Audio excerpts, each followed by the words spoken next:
Kate Winslet recently recreated Lee Miller's iconic photograph in Hitler's bathtub for the new film Lee. But what's the story behind the picture, and how does Lee relate to the Holocaust? Before we go further, I'll show you the original picture, situated above. Lee Miller was born Elizabeth Miller in 1907 in New York State. She became one of the most sought-after models of her time when at 19, she was discovered after narrowly missing being hit by a car. Lee lived in France and Egypt before settling down with her future husband, Roland Penrose, in London on the eve of the Second World War. Prior to her move to London, she had taken up photography while living abroad, and during a brief stint living in New York City.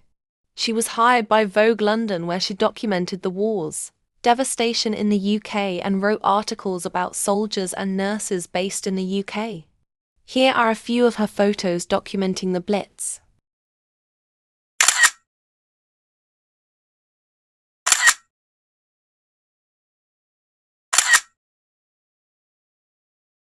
Lee, however, wanted to document the war on the continent. The British Army refused to allow her to do so she became a correspondent with her countrymen and was sent out by the United States Army. Much of her work was done with Life magazine correspondent David Sherman, an American photojournalist. The pair traveled to St. Malo, which was supposed to be liberated. Instead, a battle continued to ensue, and Lee caught much of it on film, despite being told she wasn't allowed to enter a combat zone as a woman.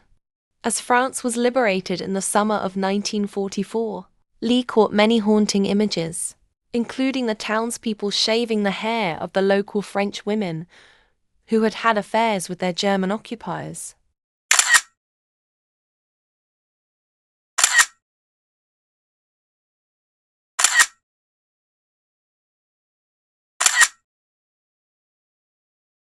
Lee continued to photograph scenes in France, including the liberation of Paris and the Battle of Alsace.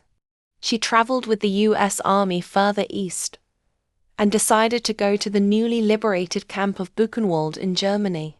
Lee arrived a few days after liberation to document the atrocities. She wrote a letter back to the Vogue officers saying, "The 600 bodies stacked in the courtyard of the crematorium, because they had run out of coal the last 5 days, had been carted away until only 100 were left. The subterranean hospital was really and seriously working, but the 150 who died every day were still being shoved into a room off the ward." Pictured here are bodies being carried away from Buchenwald. On April 29, 1945, Sherman and Lee were told that the 42nd Infantry Division, known as the Rainbow Division, would liberate Dachau the next day. So, on April 30, 1945, the pair entered the camp with American soldiers. They photographed grotesque images of the camp, including boxcars full of bodies on the way to Dachau.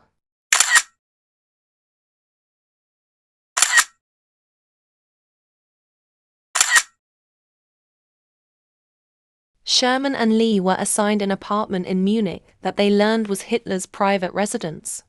So, they staged a photo shoot in his bathtub. Lee's boots are in the frame and have mud on them from her visit to Dachau that morning. Sherman was also photographed in the bathtub. It had extra significance, as he was Jewish and further humiliating the recently defeated Hitler. It was later announced that Hitler killed himself that very day. Lee cut up many of the negatives from the days liberating the concentration camps, stating that she didn't want others to see what she had witnessed. Some of her remaining work was published in the June 1945 issues of both British and American Vogue in articles entitled, "Germans Are Like That, and Believe It."